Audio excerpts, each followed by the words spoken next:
Welcome to Network Marketing Pro. My name is Eric Worre, and today I'm here with Withney Husband. Withney. Hi. How are you? Good. How are you? I'm good. I'm Thank good. you for I'm having good. me. Withney is one of my dear friends. I'm super proud of her, not because I can take credit for any of her success, but because she has, as a single mom, gone out there in her 20s and built a very large organization, built it quickly, built it strong. She's a hard charger, hard worker. So congratulations on being here. Thank you. Tell everybody, give me the whole background. When did you first get introduced to network marketing? I first was introduced whenever my son was 5 months old. So about a little over 4 years ago. A little over 4 years ago. And how old are you now? 28. 28. So you were 24 at the time? I think, or 25. I think so. 24, 25. I might have been 23. Whatever, 23, 24, 25, in that range. Yeah. Early 20s? Yes. Okay, cool. And single mom, and you must have lived in a big city. No. No. I have grown up my whole life in a really small farm town. One red lot, about 2,000 people. Yeah. In the country, in the middle of nowhere. Yeah? So 2,000 people, little tiny town. Are you a cowgirl? Yes. I Yeah. rodeoed my whole life. You rodeoed your whole life. What events? Barrel racing and Yeah. pole bending. Are you good? I was. You were? It's over now? I stopped when I was 18. Oh, okay. By my whole life. Do you have, My whole life ended at 18. Do you have like trophies and Yes. ribbons? Well, and... we actually won money. Really? Like how much? What was your best year in rodeo? For my 4 years of high school, I think with my scholarships, it was like a little over 10,000. 10,000? So I used it all for over college. 4 years? My So you used it for college? Good for you. Very, very nice. For me. So where were you living? You had a 5-month-old little boy. Where were you living when you first got involved? I was living on my parents' land in a double-wide trailer. Double-wide trailer. So on a dirt road, probably. It's blacktop, but yeah, blacktop now? pretty much. Yeah, but in the country. Very country. Country. Very on the lake, in the boonies, in the sticks. Yeah. Very country, on a farm. Right. We don't talk about companies or products when we do these interviews, but who came to you and said, "Hey, you should check out this thing"?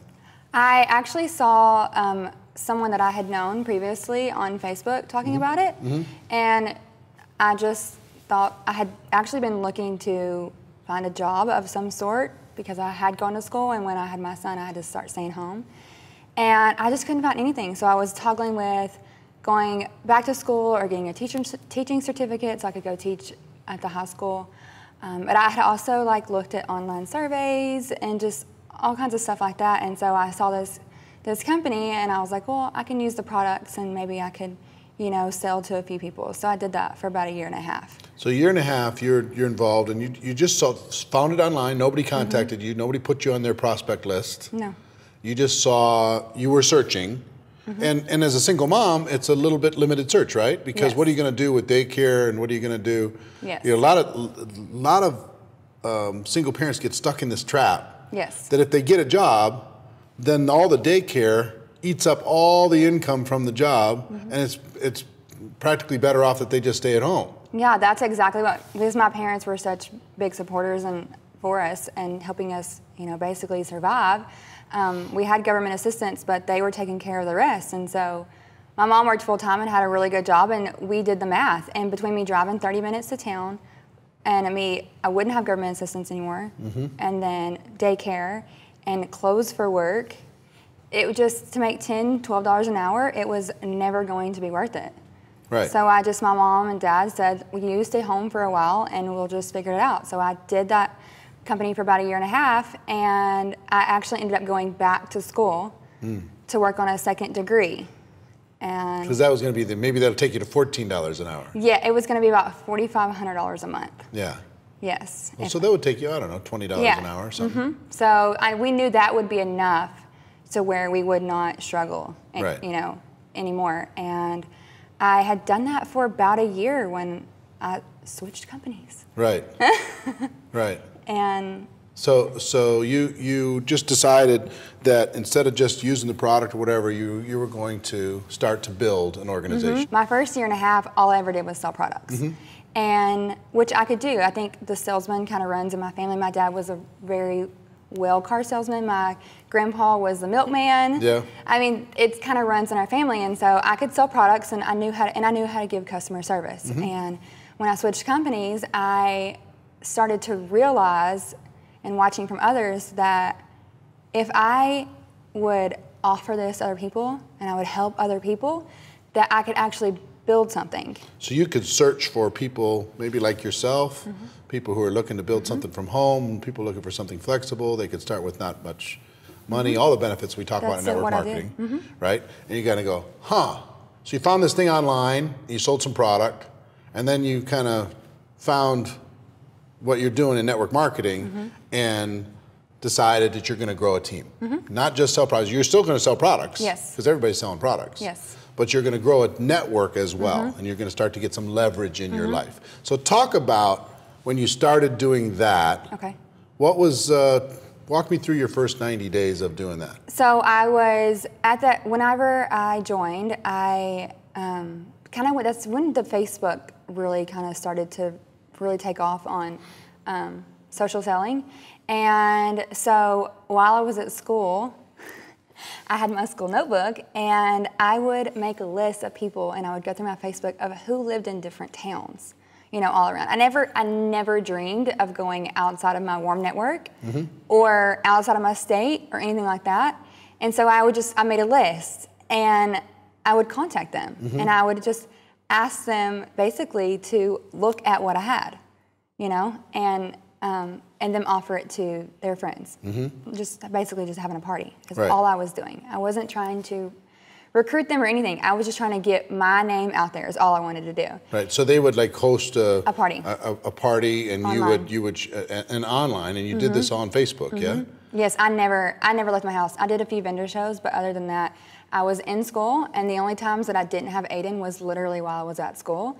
And I had him by myself, and so there was no way that. So talk to me about what a party is on Facebook. So we just we would find Person a hostess. says, I say, yeah, I'll host a party on Facebook. Yes. What does that mean? So she would tell me yes. No, it's just me. So you tell me yes, Yeah. and so I would set it all up for you and give you the rundown of what we're gonna do and what what's required of you to do, and then. And what is that? It would be you inviting your friends. The more you tell your friends, the more that's gonna help you for your benefit for the party, and. So I would just invite friends to what? To the online party. So is it like a special page or something? You can do it. We used to do it in Facebook groups, and then now we do it at Facebook events. Facebook events. So you create a Facebook event, that's your online party, and you invite people to it. It's your friends, and you can message, text, call. You can invite them. You can send the link and say, join. How long does this party last? 10 days. 10 days. So it's a 10-day party on Facebook. 10 days was the max. The reason why I'm asking these, kind of more detailed questions about this, because I think people are fascinated. Yes, they are. With how social media is impacting the way that we're connecting with customers and distributors, right? So the fact you kind of cracked the code is the reason why I'm asking. So you set up a Facebook event, and it's Eric's virtual party. Virtual party. That's like really old school, but but come it could be anything. Come to my party. Online bash or my online party, Eric's online party. Come join me, and I go invite all my friends. I say, go find me on Facebook. Here's the link. Come and be part of this party. It's going to last for 10 days, and your support would be amazing. And come check it out. I think it'll be a lot of fun. Yeah, and we would together. We would post about it. So if you have already tried the product or service, then. You can give your own testimony, which is best. Right. So I'd start bragging about the product. Yes. Hey, I tried this thing. Come check out my party. And then, as the host of it, I would basically just be giving all the information. But we also do fun stuff in it. We do games and ask questions and finding out. So is it just like inside that event, is it just a bunch of all people commenting inside there and talking inside there? And liking and they can invite their friends. And they can invite their friends. And is it inside that event? Are the products just easy available for sale there, or does it have to go through a process, or what? How does that work? So the hostess would actually have their own shopping link. So when the customer was ready to order, they would just go to the link and they would be taken to the website and they would order. They could just start ordering. So the only thing we would do would be promote it. Okay. And so you'd promote it with this person. yes. Just say, hey, if you open up your influence, I can help you make a few bucks and have some fun, right? And your friends are going to like the products anyway. Yeah. It's going to be great. So come on in here, and I give you your special link. Now, does this person have to be a distributor yet? No. So No, they're just a customer. So they're a customer, but they have a link. And what benefits do they get when people order? The party rewards. So they get rewards like prizes Like and stuff. like free product and whatnot. Free product and stuff. Got it. So you start doing this. Yes. And what happens? It gets First 90 days. It gets huge. I was hosting tons of parties every month, and within that, what I realized was that I needed to meet these people. And so I started networking with my friends' people, and a lot of my recruits actually ended up coming from that, especially the customers. So I would become friends with them on Facebook and doing my customer service and following up with them and building that relationship. And they were becoming customers and friends of mine that eventually, most of them, joined my team. Right. And so for 90 days, I did that. I was... in the first 90 days, how many people did you personally recruit, approximately? 30 to 50. 30 to 50 people. It was more than 30, but it might have been... And from this tiny little town. Yes. Single mom. All online.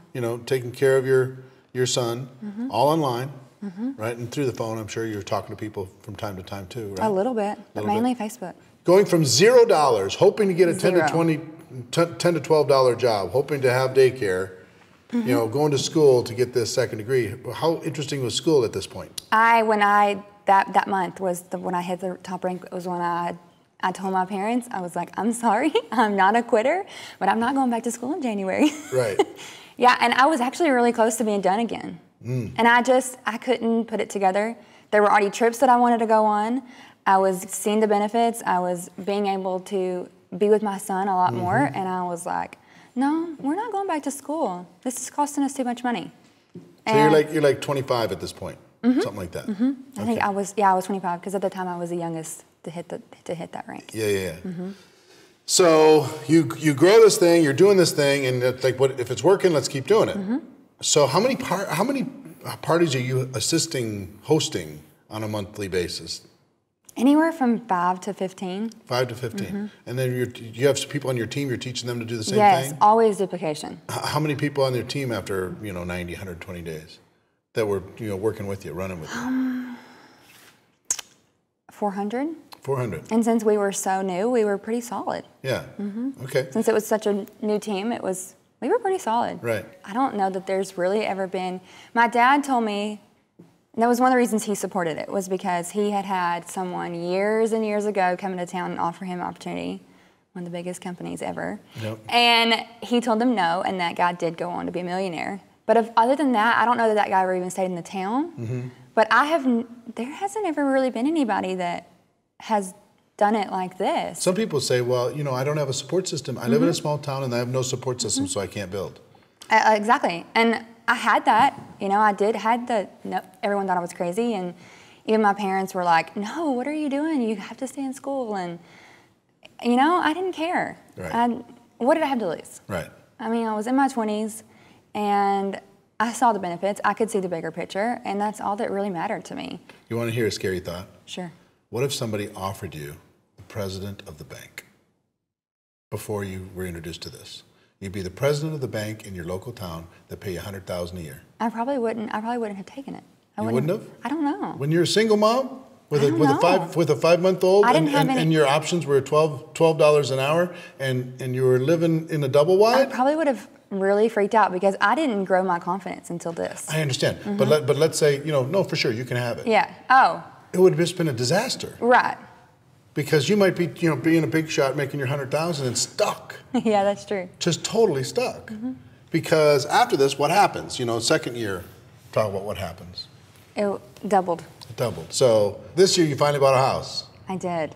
So 3 months ago. Tell me about the house. We looked and looked and looked, and I found one where I walked in and I was like, this is it.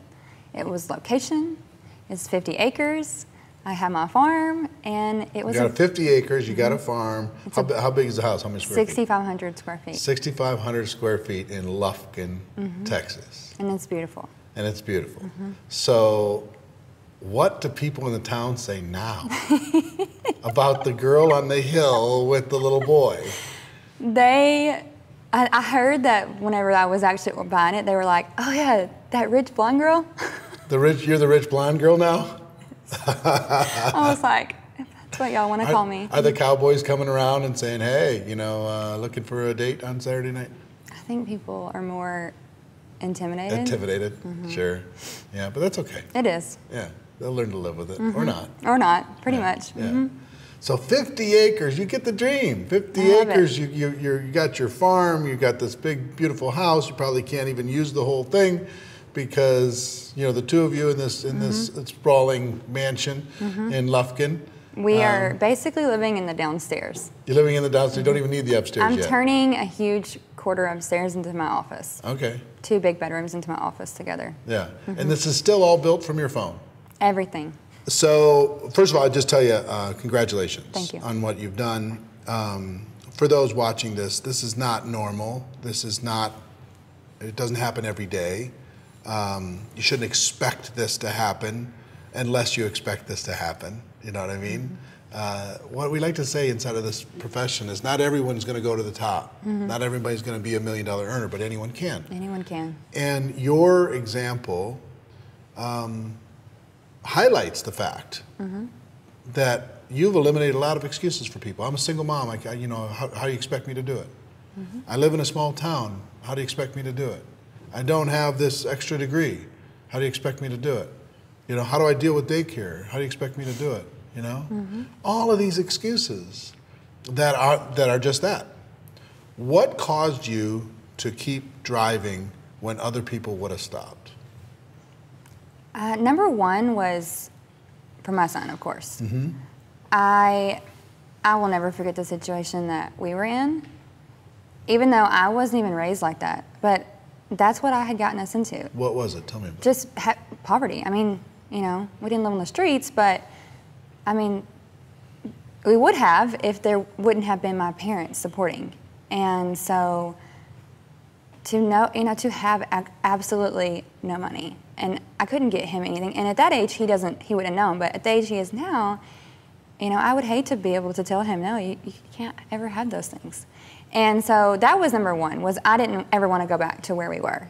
And number two was I wanted to be successful. I had passion. I knew that I wanted to do something big. When I was in college, I thought I was going to move to the city and go work in corporate America, and I wanted to climb a ladder. I was okay with that. And so I always want to be successful. And so that was one of the other big things for me. For a while, you have that fighter mode where everyone tells you can't do it. That pushed me for a long time. And then it's kind of shifted again into a place to where helping others and seeing how other people's lives, can and have been changed, and especially when, those lives are your friends. Right. And so that's at this point is the biggest motivator for me. There's two sides of the friends thing, right? One side is when a friend gets involved and has success, and it's super fun. And the other side is when a friend gets involved and decides not to do it. It's like super bum. I've been through both. Of course. I literally have had my best friends have signed up and not done anything, but end up being product users. And a lot of them did sign up because they saw what I was doing, but I've never let that bother me. And I've always told them I support you in either way. If you want to do what I've done, let's do it. Right. And I have a friend from college that's what she wanted to do. She told me when she joined, she wanted to make $500. And that was it. And then she has that hustle mode too, and she was like, I'm going to the top. Let's go. And we've done it together ever since. So I've experienced both, and both have been great. And I've never felt like I was let down or anything or like that. I like to. And the other side of your friends are the ones you meet, in the business, and then end up becoming your friends. Right. And that's the relationships, the camaraderie, the That's the special friendships too. are great. Yeah. So talk to me about, give me 3 lessons that you've learned over the course of this experience as you've grown your business. Things that have made a major difference for you. I think one of my biggest lessons early on was I was dragging people and wanting it for them when they didn't want it for themselves. And so when I realized that that was not the way to go, that I could inspire them and motivate them, to want better, but at the end of the day, it was their decision. And so that was huge for me. And I still see that almost everybody in the industry, they just want it for other people more than they want it for themselves. Fall in love with their potential. Yeah, and so you push them, and sometimes if you push people like that, you push them away. Whereas you could take a step back and just try to inspire and motivate them the best way that you possibly can with your own successes and, sharing stories of others. And so really getting them to motivate themselves and want it for themselves. Yep. So I learned that after about 1.5 years. So made a huge difference. Another one was to not listen to what anybody else says. You are your own decision maker, and you get to decide your success or your failure. So I figured that out. And then I think the other would be more like learning how to share why you're doing what you're doing, not just what you're doing. I learned that attracts people and that interests people. Give me an example. And early was, I'm doing this because of what has happened. What's happened to me, how it's happened to other people, and I don't want that anymore. And now it's more of, I do this because I want others to have success, and I want others, to have confidence. And I'm really big on women power, which you are too. And there's been a shift. There was old days where women did not do anything; they didn't have a role. And then there was the age and the era where they did. My mom, for example, has always had a very powerful job. And then it shifted again to my generation to where it's like, you work?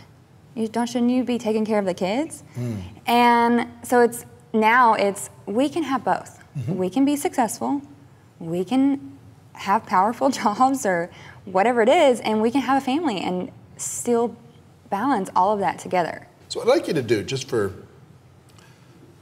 perspective, think about the worst day you had in the last 3 years, business-wise. The worst circumstance, the worst experience. It was a down day.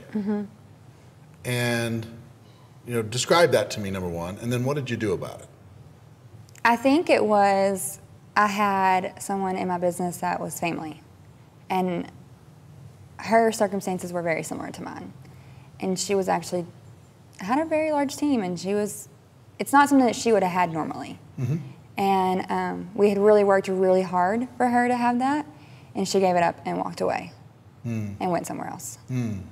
And it was, because she was my family, first of all. And just because she walked away from something huge, and then it left a mess, within the organization, a huge mess. And that was hard. It was really, really hard. And I had to pick it up, and I had to pick the pieces up. And, I said my piece and wished, them well. And then I went in and started picking up the pieces. Yeah. So how long did you allow that to emotionally affect you, if you had to measure the time? A couple weeks maybe. Yeah. So it was a couple week deal, and like today, if you had the same situation happen, it probably won't be as long, will it? It's just a day or two. It's a day or two now because you got stronger.